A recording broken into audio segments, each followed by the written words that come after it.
everyone, welcome back to Primetime Crisis. We're going to talk some more Gotham for you today. I'm Captain Logan. I'm Eric. And today's episode in question is Red Queen.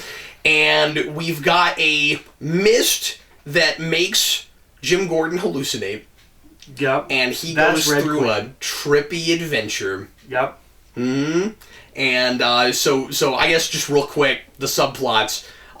You got Jim Gordon going on his trippy adventure. He's got kind of a spirit quest. He's trying to find himself. We've had all this talk this season about Jim Gordon not understanding who he really is and not embracing who he really is. Batman. And here he's kind of finally doing that. Well, we thought it felt like Batman. Now it's definitely not that. Yeah, no, it's not. But we'll talk about that. It's basically his cop self. And then you've got the Riddler Penguin.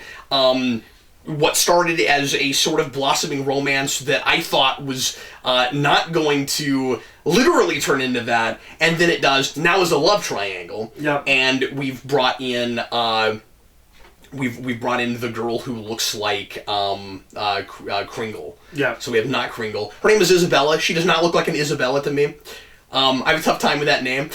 So we brought her in, and Riddler is immediately deeply in love with her. She was born of the Twilight generation where everyone was naming their daughter Bella. And then aged. Yeah, she aged real fast because she met what's her... Who was it? Who was it that had that power that made Poison Ivy? Oh, just that old guy that was working with Fish Moon. Oh, that's right. Yeah, wasn't it? Yeah, that's what happened. Yeah, Met him in a back alley. She's actually Kringle's like younger sister or something like that. Yeah. That all lines up. And then you've got Barnes, who is starting infected with Alice's blood and not telling anybody about it, and starting to realize that, oh wait, I'm probably going to turn feral here pretty soon. Yeah, or die. Well, feral first, then die. Yeah. Because if what happens to him, to the rats, happens to him, then he's going to lose all control and go nuts. And I thought we could have done more with the fact that the blood is kind of the plot device this episode with him. Mm-hmm. Like, he's seeing what it's doing to him, and he's more concerned, but we didn't really get much of that. Right, because the other thing, because the bad guy plot is Mad Hatter is trying to give the blood to key people in Gotham. Yeah. At first it seemed like just like the rich elite, but I guess it's probably the leaders of Gotham also. So that's kind of the episode in a nutshell. I didn't think this episode got nearly as much done. Oh, and then there's the verse Selina thing. That's the other bit. Which is 2 scenes. Yeah, it's kind of nothing. They're gonna start dating. The end. Yeah. But yeah, I didn't think this episode got and like 5 subplots, and yet I don't have a lot to say this time. I don't think. This felt like a transition episode where it's like, you know, we're pivoting in some places. These are some things we need to lay some more track. But I didn't have the fun I did last week, certainly. I think the most fun this episode continues to be the Penguin Riddler stuff. It's a love triangle, but it's clearly going to be a murderous love triangle because she's not all there. She's consumed with fiction and books and like romantic stories, and that's what she wants. So she finds out that the Riddler is a murderer, and she's totally cool with it. Well, and she says, I'm scared, but she wants adventure. Yeah. So and she's exactly the same character as Kringle was, right? Like, it comes from a different place, but Kringle was also didn't seem all there to me. Yeah. I always kind of felt that way. Where she was a little standoffish and strange, and was, you know, treating Riddler that way, and he definitely was that way. I guess she masked it a little bit better, but yeah. she always seemed off to me. So that's still fun, even though it's a love triangle. I am way taller than you in this video. No, that's alright. I don't know if I'm up or you're down. No, I don't know. You're taller than me in real life. I know, but usually when we're sitting, I don't notice. But like in the video, I feel like I'm substantially taller than you. I was not paying attention. Yeah, did you just have that to the frame? You have that like raised higher than normal, or well, no, that's weird. Yeah, that's not gonna be comfortable. You might want to raise that back up. Yeah. Well, anyway, I can do this, but no. I think it's about what it normally is. Making videos. Yeah. Anyway. But I think there's still an inherent sense of fun to this, even though like it's not just a love triangle, it's a crazy love triangle, and I think it could go to people are gonna die. That's all I'm saying. Well, and you kind of thought Penguin might just walk right up to her and murder her. Yeah, because he goes up to her, and I was like, oh, she's gonna die.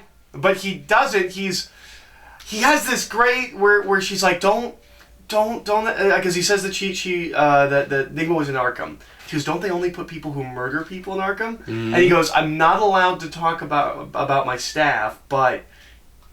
Yes. And it was great. You thought that was a lot funnier than I did. I thought that was really funny. It's kind of I don't know. Penguin does stuff like that. But I like Penguin. Yeah, I do too, but... So yeah, I'm expecting... How long do we stretch this, is my question. Mid-season finale. Oh boy, you think we'll take it that far? I mean, we're only on, what's that, like 3-4 more episodes? Longer than that? We're only on, 5 or 6? No, I think we're further than that. Are we? Well, I mean, if the mid-season finale happens somewhere in December, we're in November, that's 3-4 more episodes. Maybe 5? I don't know. That part of this season has not stretched at all. Like, that has been enjoyable the whole season, so... So far, yeah. Okay, with those two. Yeah, that's what I'm saying. But we just introduced her, and that could get tedious, is what I'm saying. It could. Yeah. I'm hoping it doesn't. I don't know. I have this image of just this like murderous. I still don't like that whole thing. I think is gonna. That's just a personal taste thing. I don't love that they introduced her. And this episode, I don't know why she tells riddles. I guess the fact that she's into literature explains it a little bit, but it is weird that she would meet him and immediately be all Ridley. I imagine that Penguin is going to come up with some kind of insane plot to get her killed. Oh yeah, definitely. And hope that Nygma runs into his arms when she's dead. Yeah. Make it look like some kind of a tragic accident. But I mean, I would figure he would do that like next episode. That's what I'm saying. He could. I mean, to keep stretching that based on how quickly this season has mostly been moving until this episode. And this episode seems to suggest that Nygma does not know about Penguin's feelings. Yeah. Last episodes it felt like he kind of did. That scene where he was trying to spit it out and couldn't do it and Riddler got really frustrated, we have retroactively, I think, said, and maybe they planned on doing it that way all along, but they're teasing you in that scene, I think, trying to make you feel like Ed Nygma feels the same way about him as he does. These are also manic, crazy people. It is possible that he did up until he met Kringle and then has kind of conveniently forgotten everything about how he felt about Penguin, or has decided that he just isn't interested in that anymore, and so he's, of course, not going to tell Penguin that he felt that way. Yeah. Well, but he doesn't seem to know that Penguin feels that way. Yeah, and I don't buy that. But I didn't read the last episode the way you did. I didn't think he knew, so it was easier for me than it was for you. That's fair. Look at that scene again. I don't see, with respect, I don't see any other way to read that scene. He is frustrated that Penguin won't spit out what he's trying to say. But I thought he was just frustrated that Penguin spit out what he was going to say. I didn't read it as he knew what he was going to say. But it was dramatic. Like it was played that dramatic way where it's like, you don't have the courage to say what you're trying to say. That's like this really deeply personal thing. From Riddler's perspective, what the heck else would it be? I don't know. I mean, the fact that they're both dudes maybe suggests that he wouldn't pick up on that, and he would think it's deeply personal. But it wouldn't. But he wouldn't consider, oh, maybe Penguin's in love with me because maybe he's not thinking that at all. I mean, if we had that exact same exchange, it felt to me like, if we had that exact same exchange, I wouldn't immediately be like, oh, Cap's into me. I wouldn't go there. Yeah, but I'm also married, and you know that I'm totally heterosexual. But so is Riddler, theoretically. Yeah. But I just don't know what else in that scene. I think they are in that scene teasing us to make us think that, is all I'm saying. Yeah. Maybe. I don't know. We'll see. But whatever. And it's a weird, silly soap opera show, and well, it's away with that better than other shows. And it's also possible that, like, it was written that way, but this episode's written by a different person. They didn't write it that way. That's what I thought. I mean, that's how TV shows work. You know, sometimes things like that happen. I'm with you that all that's fun to watch. Yeah, I just Ed and Penguin are so much fun together. I mean, Penguin more so than Ed, but they're so much fun together. Which is why I still say, I don't mean to be a broken record, that you could have just taken that friendship and had the romantic overtones and done that for 2 or 3 seasons.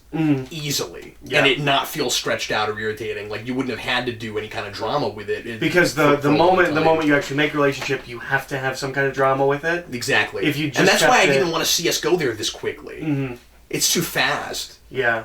I mean, to your point, I was having so much fun with that. Once I saw the writing on the wall, I was like, okay, they're going to ruin that for us. I don't know, do you have anything else with that subplot? Not really, no. Yeah. We should go to the Gordon Dream stuff, We should go to the Gordon Dream stuff. Should we, like, do that, like, upside down or something? To make it feel more... more surreal. So this show has a real challenge if it's going to have weird, crazy, surreal dream sequences, because the whole show feels like one of those already. Yeah. So when it goes to this place, it's gotta go as far as it can go. And I gotta say, that stuff was disturbing and pretty effective, most of it. I was kind of waiting for the big... I don't know, it never got weird enough for me. Oh, okay, yeah. Maybe ultimately it wasn't paid off. I guess I'm thinking just early on, but like the Bruce Wayne with his face on. No, that was that weird. Kind of thing. That was like David Lynch weirdness, but... And is that like a... I mean, I realize that it's in his head and supposed to be telling him something, he's on a spirit quest, but I think it might be that he's worried that Bruce is going to follow in his footsteps. Bruce is going to... And so he's trying to... He's got to set an example. And if he doesn't start to set the right example, Bruce doesn't become Batman, he becomes something scary. Yeah. Yeah, I think that might be it. And then when he gets shot by Bruce and then Bruce pulls out the pearls, I'm guessing he is somehow involved in the Wayne's murder. That's the only thing that I can get from that. Because if this was Bruce's dream, that would mean something different. That would be some kind of connection between death and, like, his mom's pearls. And I don't know if I would go that far. I really resist, and I don't put it past the show, certainly. Even at this point, when we're enjoying it more on its own terms, pardon me. I think it might be like I resist the idea that Jim Gordon has these really, really dark things in his past with as dark as he's gotten that we don't know about. Yeah, I really resist that. No, I agree. It's going to be really contrived if that's what it is. I think it is much more likely that it's guilt for not having priorities and for not having solved that case. Where he doesn't feel guilty that... He doesn't feel like he killed Bruce's parents, but there's, like... Not even blood on his hands, but just like, and I don't even know if that's a good symbol for this, but like, you know, he pulls out the pearls out of him. I don't know, but it might be that he feels bad because he hasn't solved that case. Or going with the...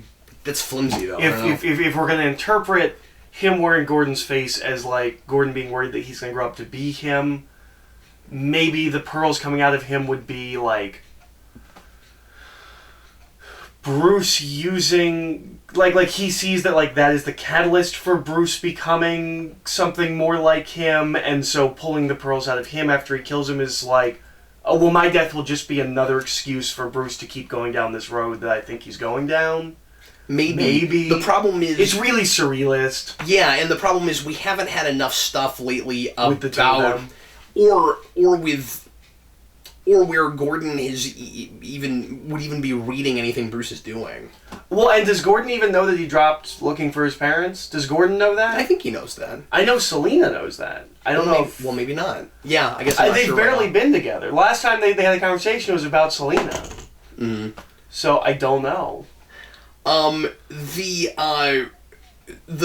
Barbara stuff is not surprising to me. No, not to you. Because you've been on this, look, I can see them get back together. Get back together. This is maybe setting that up, seeding that. That he still has feelings for her. I don't know if they'll get back together, but I could see him, like, at some point going back to her and them having, like, a night together. Kind of like Angel and Darla in Epiphany. And then that's the last... Yeah. Yeah. I could see that. Maybe so. My worry, and I really hope we don't do this... My worry is that it's going to be Barbara... We're going to do a thing where Barbara realizes that she's not who she really is supposed to be and gets sane, and then they go back together. So, like where they do this weird parallel thing where Gordon has embraced this dark nomadic thing, what his father in the dream calls lone ridiculous. Wolf. This ridiculous lone wolf thing, thank you. I wonder if they might play it like Barbara is just pretending to be a crazy person. Well, I hope they don't do that. It won't make sense. Except that when she's talking to Gordon about you need to be your real self, she says, and like, no one knows that better than me, like, as if she, or something along those lines, that I read as, because I'm embracing myself now. I was pretending to be a saint, because we did that weird metaphor with her where it's like, I've always been crazy, I just never accepted it. So, like, but the complicated thing there, of course, is that that's Gordon's read on it. Yeah. It's not actually her. Yeah. But, yeah. And then things are open to interpretation. Just because she's there and is the first person he sees doesn't mean that he's still in love with her. Like, he has feelings, but, like, his perfect life is with Lee in that whole scenario. He's afraid he would ruin it. That's why everything falls apart. Yeah. Like, he would destroy that. And I don't think Vale is there anywhere. She's not. Which is good. No, we're done with that story. We're moving on. Maybe. She'll come back and she'll get killed. I didn't like the Vale thing at the beginning. I didn't either. She's making jokes and being flirtatious with him, and then is all of the sudden, oh yeah, no, we're done. Well, but I didn't like that whole yo-yo thing. But I don't know if she had made up her mind yet, because she asks him, you did this because you knew that he was going to shoot me and not Lee, and like... But she didn't ask him, she said it like a statement, like she's been mulling it over and has decided that's what it is, and tells him that's what this is. It doesn't feel like she comes to that in the course of that conversation. No, but what I'm saying is, I think she's been mulling it over, she says it, and he's like, no, that's not true. And she's like, yeah, was she it is. Hoping he would deny it?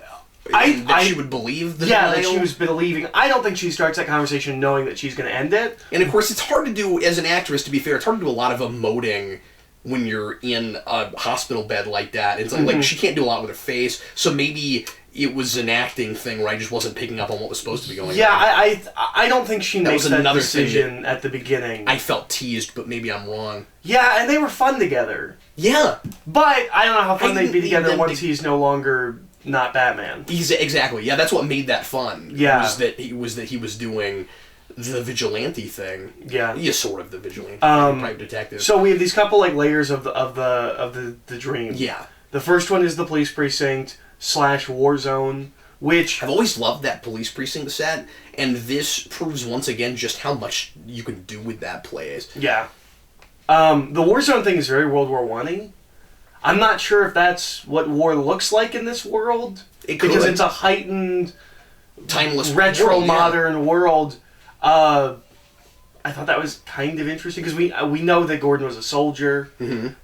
His ally is Penguin spewing nonsense. I don't know what that means. Well, remember that Penguin used to be his on-again, off-again ally. Yeah, and I don't know what to read into maybe that. Maybe he's going to have to reunite with Penguin for whatever that threat is that's attacking them in the war zone. I don't know. Yeah. That felt... I don't know how much of that comes back. That felt more like random dream nonsense. Yeah. That didn't feel like they were really saying anything with that.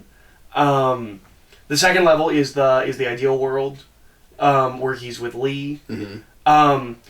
But before we do that, I think it's before that, we have that weird thing just so that we can have like a nun joke or something. Yeah. Where he has control of the dreams because... For 5 seconds. Because he never uses it again. Barbara's in like a... No. I don't think he ever uses it again. No, he just uses it right there. Barbara's in like a sexy nurse outfit, which... Is that a Halloween thing? Is that why we did that? Is it because it was Halloween? I don't think so. I mean... Like, I know that's a traditional Halloween costume nowadays. And she's like, "Well, it's your thoughts. You put me like this." I mean, with just the symbolism of the dream state and what we know about him right now, he doesn't want to think of her sexually. He doesn't want to think of her in a romantic kind of way. So, but then he does, he pictures her as like a caring person because she's a nurse and she's taking care of him. But that's the point. Is that's what his subconscious is doing. Yeah. So he's going up against his. He's trying to fight his subconscious, and he's like, what's the least romantic, sexy thing I can do right now? I think that's all that is. But but it's a problem because in that should be the moment where he's like, oh, I can take control or something. Oh no, you're right. That's a problem. It's because he has control. I just think you're over reading this. into it too much as to why it's a nun thing.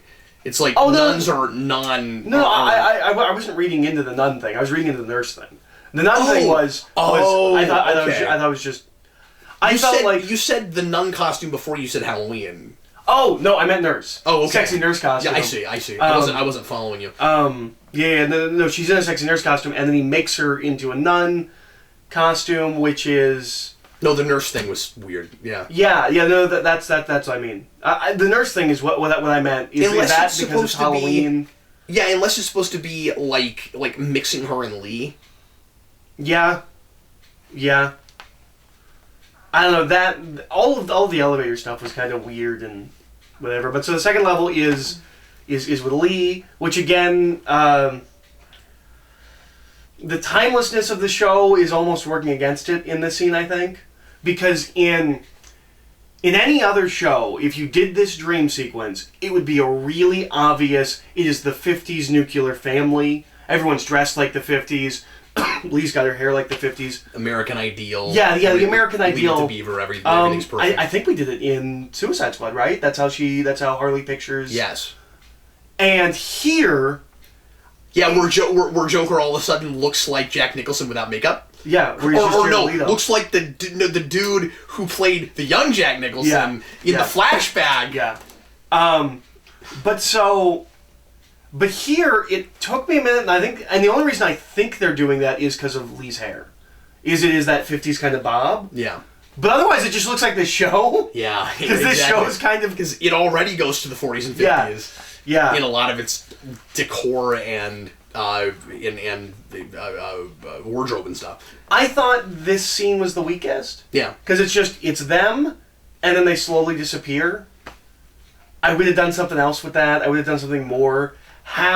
This is where you have, Mad Hatter and Penguin, come in and, kill them, and, because them just disappearing, it's not simple like that for Gordon's life. No, you're right, It's destructive and awful. What makes it destructive is the people he has to go deal with that then ruin his life, and it's that, and going back to, you're thinking Gordon was becoming Batman, this idea of, the bad guys are going to get you through your family, through the people you care about. Yeah, I felt like this level was kind of pointless, and it was the thing that we've been saying for the last couple of episodes. That's all Mad Hatter's been talking about with Gordon. We get that already. Yeah.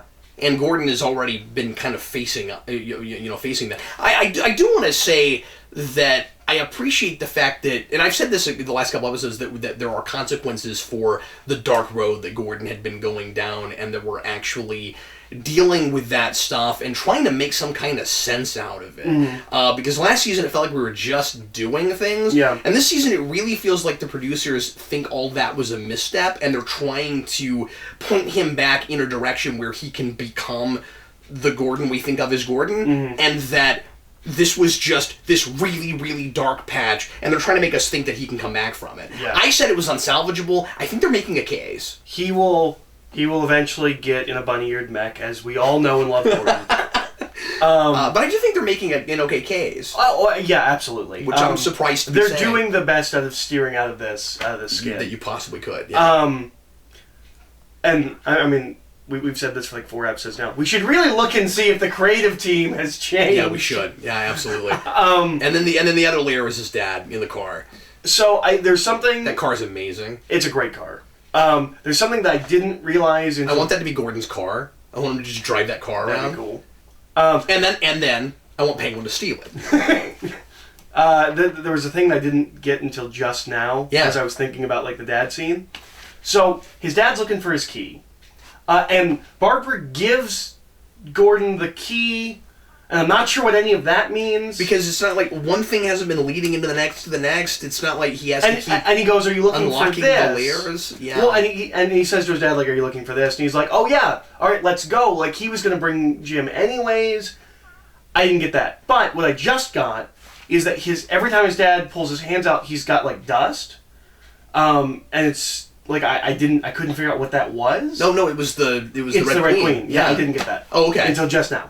But yeah, he was just pulling out the Red Queen. I don't know what that means. I don't right away know what that means either, yeah. And then his dad gives him a motivational speech. Stirring speech. And he wakes up. About how he needs to... He just read Terrence Mann's The Boat Rocker. It's just the gift that keeps on giving. But yeah, that being a hero means caring about other people over yourself, and that he's been in this like really self-absorbed loop, and that he isn't himself. And he says that the answer that's what Mad Hatter's been. I like that there's more than a grain of truth to what Mad Hatter's been telling him. Yeah, I think that's really cool because I didn't know where all that was going. Yeah, I didn't either. And but I don't now think... it's like Mad Hatter's actually in his mind and gets him to a degree. But I don't think Mad Hatter did either, because I don't think a cop is the real self Mad Hatter's been talking about. Do you? No, but that's why I say like it's a grain of truth. It's a little bit more than a grain of truth. And his dad says that the answers are on his ring. Well, I think the idea with Mad Hatter might have been, and it's hard without going back to those episodes. It's hard to say if I'm right now, but it might have been that is sort of the self-actualization, but that the idea is that he's so far gone he couldn't possibly achieve it. Mm-hmm. And so Mad Hatter's like, you're pathetic and screwed, and it's like it's not a positive thing. He's not telling Gordon that he can achieve his full potential. Right. Maybe. But I don't remember taking it like that. We'd have to go back to it. But his dad says the secret's on his ring, and then when Gordon wakes up, he goes and he finds the ring in a box of like stuff. I assume it's all stuff from his dad. I think there was one that was like there's something that looked like a badge, or like a medal, like a military medal maybe. He pulls out the ring and it's got some kind of Latin phrase that basically means defend people. Yeah. And then at the end, we see some shadowy figure that I thought was Falcone. Talking to the woman that seems to be the head of the Court of the Owls. Who's got an identical ring. Yeah. Okay, so here's my problem with all of this. All of the hallucination. We're told that it drives you crazy. Well, first of all, it seems to be easy foreshadowing. Yeah. Like he's got this... It is going to be important for the audience. He's got this hallucinating drug in him that just conveniently is pointing to the next plot point. Yeah. And is giving him a clue to a mystery that he doesn't even know he's going to be looking into. Okay. Well, my issue is that what we're told is that this drug knocks you out and then within a couple hours drives you crazy. Mm-hmm. So... And we're told that like a couple more minutes, if they hadn't saved him, if they'd been a couple minutes later saving him, he would have been gone. He works through all of this, like this whole hallucination works him through his problems. But am I to believe that the actual resolution of all of this would have driven him mad? That like we would have been working to the end of it as a bad ending? Yeah. Because that seems weird that you would like make that like the heartfelt speech. Your brain would make you feel good, get your life back together, and then be like, but here's why you can't. Yeah, the heartfelt speech just feels out of place. Yeah, that doesn't feel like for what the drug is supposed to be doing.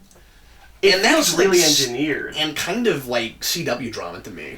Yeah, I like a lot of the stuff they're doing with the imagery. I think as a whole, well, and I actually liked some of the speech. Mm-hmm. If it was a dream, it would work better. Yeah, which, I don't usually love that, but again, you can get away with more of that kind of thing in this show. Yeah. I actually dug... Well, first of all, I just like that suddenly the show is sort of at least trying to be about things again. But I also like the bit where he's talking about how he saw the worst things you could imagine at work, and he refused to bring it home. Yes. And the difference between him and Jim is that Jim has let it completely consume him. And if we go, we would appreciate this more if you go back and look at the idealistic, refuses to be changed by Gotham Jim in the first half of the first season. Because he was trying to be his dad. Yeah. We didn't know that, but now that we've seen a glimpse of his dad, is there anything he was trying to be his dad? Oh yeah.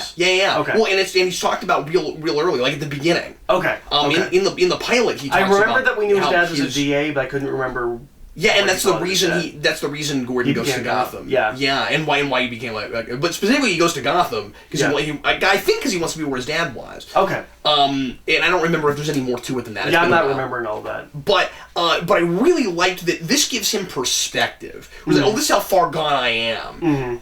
And that makes the whole I'm not myself thing I think make a lot more sense and work a lot better. But I also like the thing about how like you can't go by gut or feeling or even at the end of the day like your personal morality and ethics. You write down a code, and no matter how you feel about things, you always stick to it because you know you were in your right mind when you came up with the code. That's kind of the sense I get from it. Right. Do you remember last year Barnes saying exactly the same thing? No. Barnes has this speech to Gordon where he says it's not about ethics, it's about the law, it's about a code. And I don't know if we're going to connect that stuff up at all, but we should because Barnes is looking real close to getting written out pretty soon. Well, and he wrote his will. Yeah.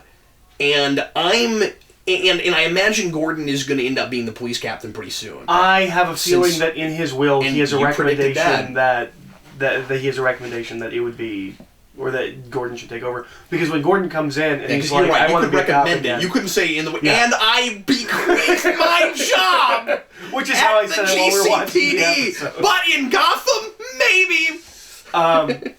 Because we don't follow real life rules at all in Gotham. Maybe, well, no, maybe which I'm going to get to in a second. Maybe in this world that is how that works. You can bequeath your job to a person in a will. It's Starship Trooper rules. You get the rank of the nearest person that died to you. Because I'm pretty sure that's how ranks work in Starship Troopers. When he walks in and says, like, I'm coming back, Barnes is like, well, he doesn't exactly say, like, it's about time, like, that's kind of his reaction. Like, he knew that Gordon was going to get to this place. Which I don't like. I don't either. Gordon has been not only a loose cannon, but a liability. Even if Barnes thought, he's had, like, a crisis of his, identity.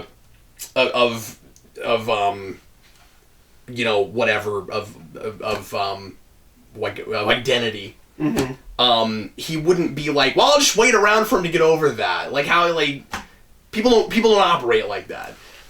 He's kind of proven that he's not real, that he's not real stable and he's not real trustworthy, I think. So with Gordon just coming back, like, I'm gonna be a cop again.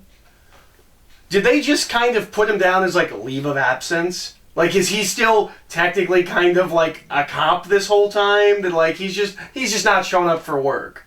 Because that's real easy. That like, I mean, I know that rules are flimsy here, but he's just like, I'm a cop again. They're like, way to go, Jim. We've done it before. Is the thing. We do tend to just go, okay, so you're not going to be on the force anymore. We've taken away your badge. 6 months later, here's your badge. And your gun. I'm assuming no protocols have changed.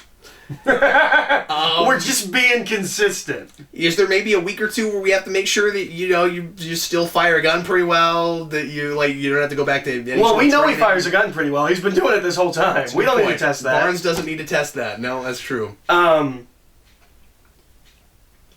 ready for Barnes to be gone. Yeah. I feel like of all of the things, I love Chickless, but he doesn't need to be here. Well, and of all of the things this season, the Alice Blood thing seems to be the thing they're stretching the most. Yeah. I'm just ready for us to do something with that. And I'm not buying, I don't know about you, I'm not buying that guy wouldn't tell anybody. I agree.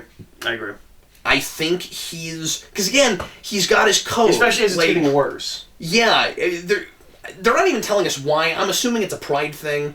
But yeah. Now that we know that he's going to turn into like a rabid animal, I don't think, and he's running the GCPD, I don't think he would take that risk. I don't either. Maybe he's hoping to go as far as he can go before it starts taking over, and then he'll step down. But I'm excited that I feel like I understand some of these characters enough to say that they're out of character. Yeah, absolutely. So that's good. I'm criticizing this show suddenly on a level I would rather be criticizing it on. As a step up. You want to talk about the Bruce and Selina thing? Sure, that'll take 6 seconds. Well, because I have issues with that scene. Go right ahead. Okay. So, we get 2 scenes with Bruce. One is him preparing dinner, and one is him sitting there with cold dinner or going cold dinner and being sad that Selina stood him up. And then she shows up and she says, I had things to do. And then, like, he pushes her about it and he's like, if this is going to be a thing, which, based on last episode, I didn't think it was. Yeah. Especially from his perspective. And she says, well, you mean 2 episodes ago? We didn't have Bruce at all last episode. Yes, 2 episodes ago. I guess maybe they've been doing stuff that was off screen last episode. Maybe so, yeah.